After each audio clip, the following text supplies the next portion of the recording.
Yo, if one of y'all bring up somebody not in this top four, I'm going to smack the shit out of you.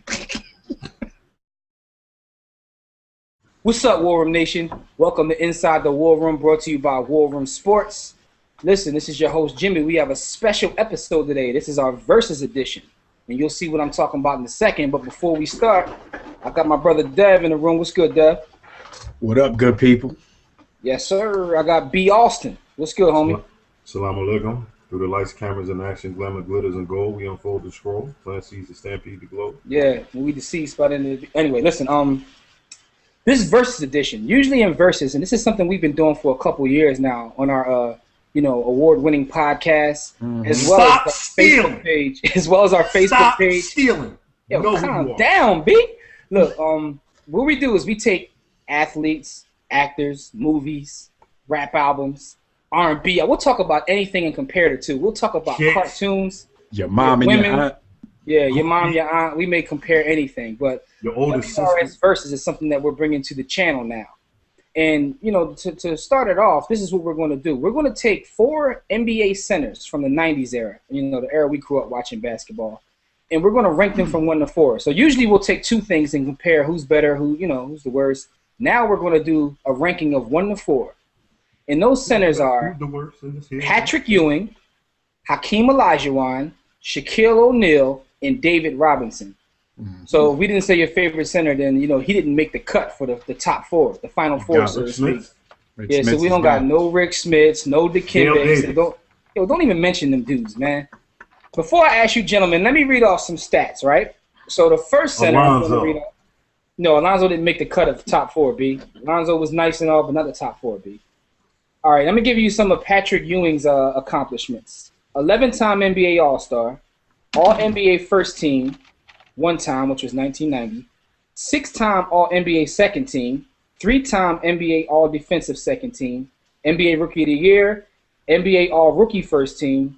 He was the NCAA champion, NCAA Final Four Most Outstanding Player, Naismith College Player of the Year. He also won the Adolph Rupp Trophy. And he also made the NBA's 50th anniversary all-time team, and his numbers retired by the Knicks. Now, his points per game, 21 points per game, 9.8 rebounds per game, and 2.4 blocks. Now, he's he's the only one that averaged under 10 boards. Keep that in mind. Okay, so let's go to Shaq. Soft, dude. Shaq is a 4-time NBA champion, 3-time NBA Finals MVP. He was the MVP of the league in 2000. He's a 15-time All-Star, 3-time NBA All-Star Game MVP, 2-time scoring champion, 8-time All-NBA First Team, 2-time All-NBA Second Team, 4-time All-NBA Third Team, 3-time All-Defensive Second Team, NBA Rookie of the Year, All-NBA Rookie First Team. Neon Bordeaux.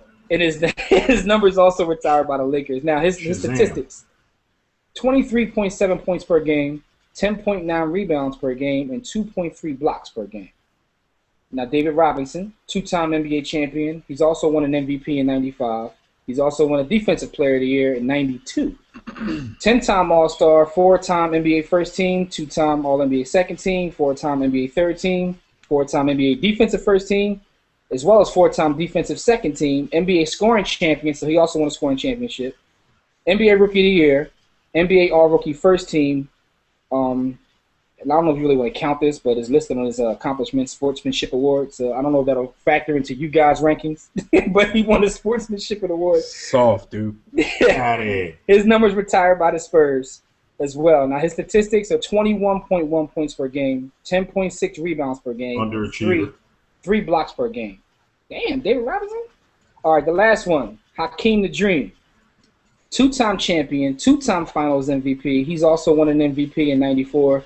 12-time All-Star, 2-time Defensive Player of the Year, 2-time rebounding leader. He's also won the blocks, 3 times blocks leader, 6-time All-NBA First Team, 3-time All-NBA Second Team, 3rd-time All-NBA Third Team, 5-time Defensive Player in terms of being on the first team, 4-time Second Team Defensive Player, NBA All-Rookie Team in 85, and he's also one of the 50th greatest players. Now, all these guys have a laundry list of accomplishments. So they're all upper echelon in terms of the center position, specifically in this generation.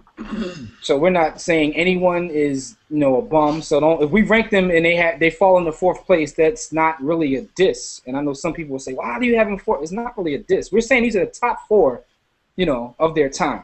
So keep that in mind as we do these rankings. I'm going to start with you, Brother Dev. You're basically telling y'all stop bitching. Yeah, I mean, more or less, because these are the cream of the crop, right? So nobody in this list is a bum. And I just read off all those accomplishments. It's crazy. It's crazy.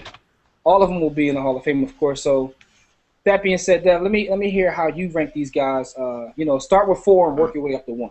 All right, so like you said, man, like reading that's like a laundry list of accomplishments, man. These guys are decorated like Christmas trees. The fact that you're having me start from 4 all the way up to 1, that's the hard part, because 3 and 4 is where it's a little cloudy for me. 2 and 1 is a little more clear. So I'm going to say, even though I think David Robinson is a bit more decorated than Patrick Ewing, if I was picking a team back then, I think I like Patrick Ewing's game a little more, even though David Robinson, he was that quick center, maybe like the first of his kind that we had ever seen. Ran like a damn deer. Yeah, but I'd go Patrick Ewing. I'm sorry, David Robinson at 4, Patrick Ewing at 3. I go Shaq at number 2, even though he seems to be the most decorated of all of them, and I go Hakeem Olajuwon at number 1 because we all know Hakeem's prowess in the post with the footwork. But it's not only just that. Hakeem Olajuwon can step out, shoot the mid-range jumper. Hakeem Olajuwon also was one of the more dominant defensive presence as a center that the league had ever seen. Like, I didn't see Wilt and Bill Russell play, so I can't really speak to them. I probably started somewhere around the Kareem Abdul-Jabbar era. So with that being said, defensively, I think Hakeem Olajuwon is probably the best center I've ever seen with my own eyes defensively. Gotcha. So I'll take him at number 1. All right. Now, B. Austin, before we get into dialogue about it, give me your 4. Start from 4 and work your way up. It's basic, virtually the same. I'm going to go with flip-flop. Well, I said virtually the same. No, I'm going to flip-flop them. At 4, I have Patrick Ewing. I did like his J-work. He had a tremendous jump shot. For a big man. I would even take the qualifier of big man out. I think Pat Ewing just had a tremendous jumper, period. Like, he had range to 21 feet, probably could have extended that out beyond three-point land, but in the 90s, they weren't soft and European with their game, so he didn't shoot threes. But he sweated profusely, and he wasn't very attractive, and so that had me have to drop him on my list. I like David Robinson because of his athleticism. In today's game, he would probably play the 3. The Admiral. Hold up, you said the 3. Yeah, because 3 maybe the 4, not the 3 though. He was quick. I didn't say his handle was like that. This is my list.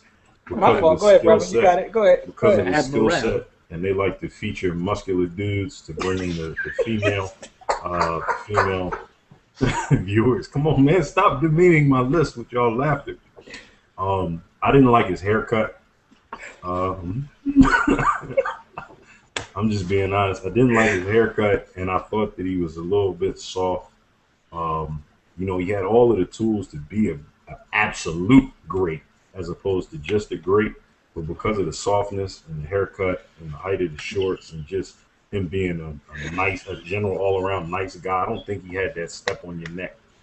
Next, we go to Shaq. I want to say that Shaq is probably the most dominant athletic force, or one of, that we've ever seen. And believe it or not, with all of the accolades that he collected, all of the dominance, Shaquille Rashawn O'Neal, a.k.a. Twism, a.k.a. Neon Bordeaux, a.k.a. Shazam, a.k.a. the Big Aristotle, a.k.a. the Big Shaduki, a.k.a. I stuck around too long, a.k.a. Jimmy used to defend me, but even he ran out of room once he saw me in Phoenix and Boston. Shaq is an underachiever. there is no way that you can be 7'9" and 3 million pounds and average only about 10 or 11 boards. There's just no way. And Shaq had no interest in defense. He was so great that he could actually lollygag and still put up the best numbers in the league at his position. So I felt as though he was an underachiever. Now we get to my spiritual leader. I actually rank. I think that when he was Hakeem, he was nice, but once he put the H on there, yo, it just wasn't nothing doing, man. First of all, he's the best defensive center that I've ever seen, and I would actually put him out there as the best defensive center ever.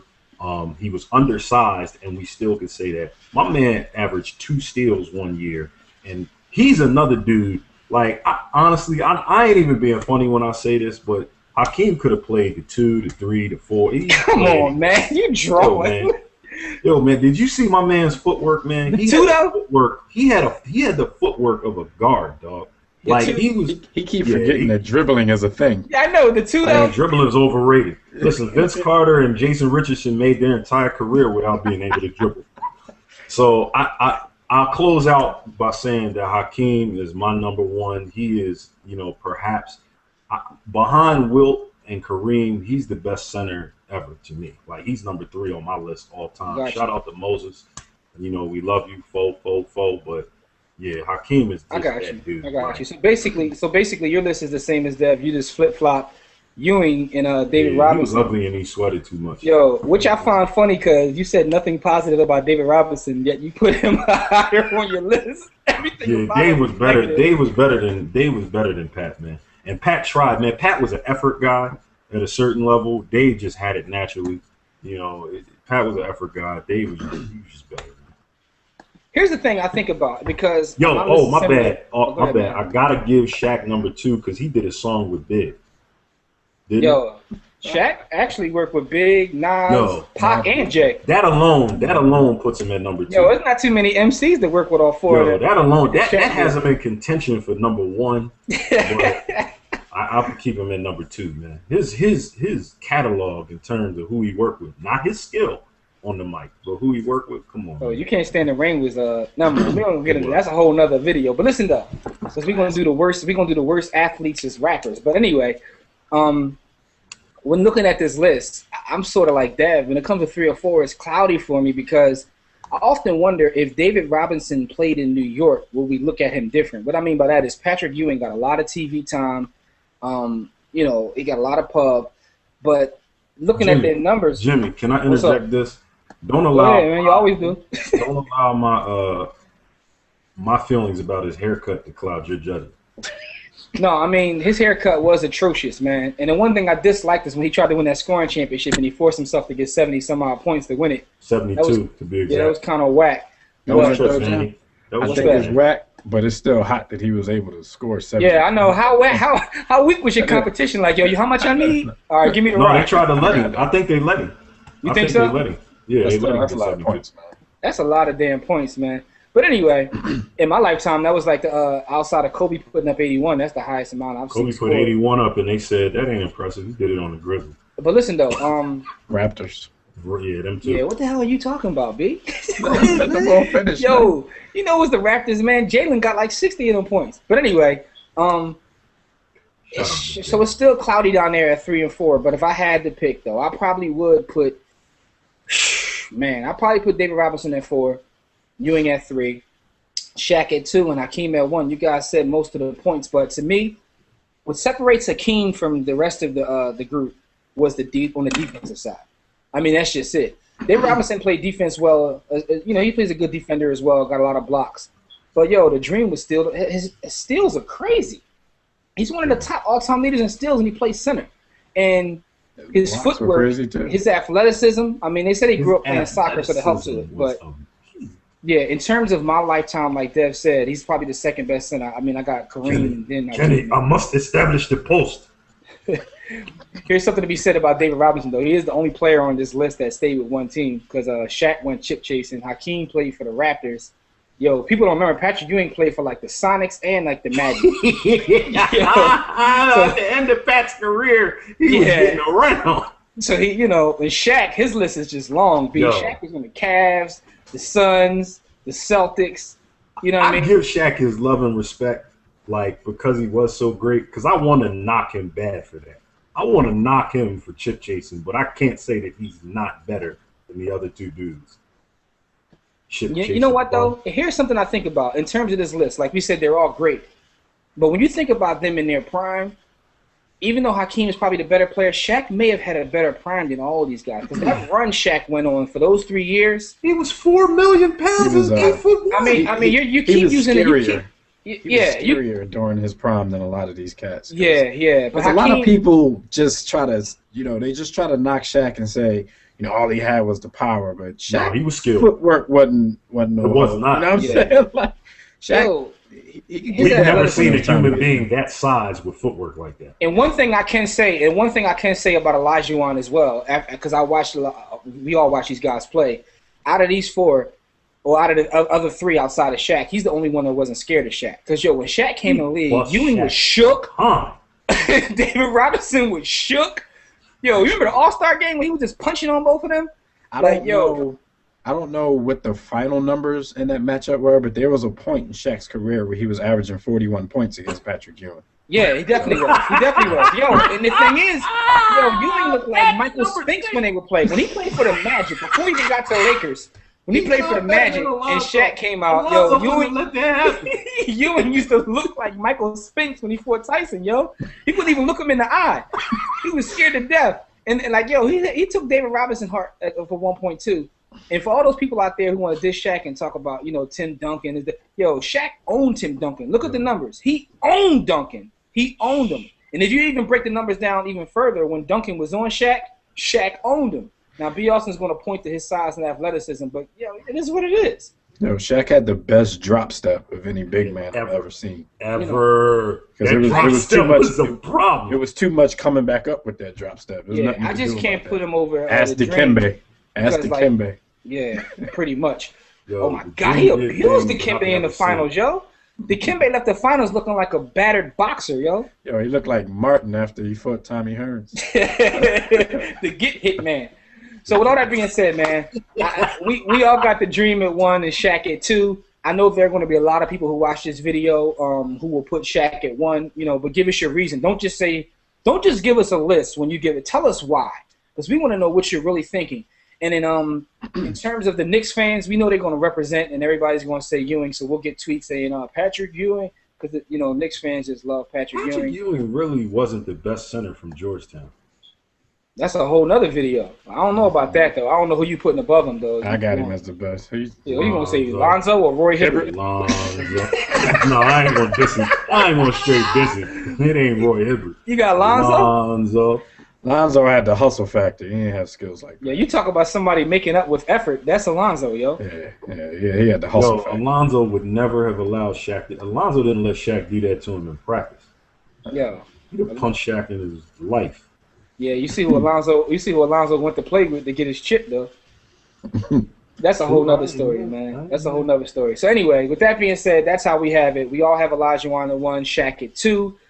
B. Austin has David Robinson at 3 and Ewing at 4. Me and Dev have pretty much the same list. So let us know what you think. Rank them 1 through 4. And please don't come in here talking about any other center, because we're talking about the cream of the crop. At least this is our final 4. You know what I'm saying? So rank them, let us know how you feel. And have somebody average 41 on you, though. That's atrocious. I mean, you don't want to go to Shaq's numbers against other players, though. At least the guy who averaged 41 on him is also on the list, so, Yeah, exactly. There's no shame in that. No shame. Pat was giving him back like 20-something, so, But there is shame in that. Only plus 20. Shaq only plus 20 them. Shaq only plus 20 them. Anyway. It's just because Shaq didn't play defense. He played defense. And that's the reason why we all got Hakeem at 1 right there. Because Shaq still can't guard a pick and roll, even from the booth. Like, he don't even know how to make diagram. He don't know how to dissect it. What are you supposed to do when show? What are you showing? Yeah, anyway. Listen, man. Rate, comment, subscribe to the video. Rank the players. Let us know your opinion. Tell us if we're crazy about anything we said. Let us know if you like David Robinson's haircut, because some of you may like that. It may be a military thing. I don't know. Patrick Ewing sneakers. Patrick Ewing sneakers, yo. Well, Shaq sneakers, the dumb. Shaq has Shaqs too. Like, you know what I mean? He also had the Reebok pumps though, so they was dope. But anyway, With all that being said, as we always say in the war room, don't accept mediocrity and be steadfast in the war against ignorance. We'll see you chumps on top. War room turned clan. Ain't nothing up there. Kuwait is the war room with 5 nights at the round table. 5 Philly guys diversified and educated.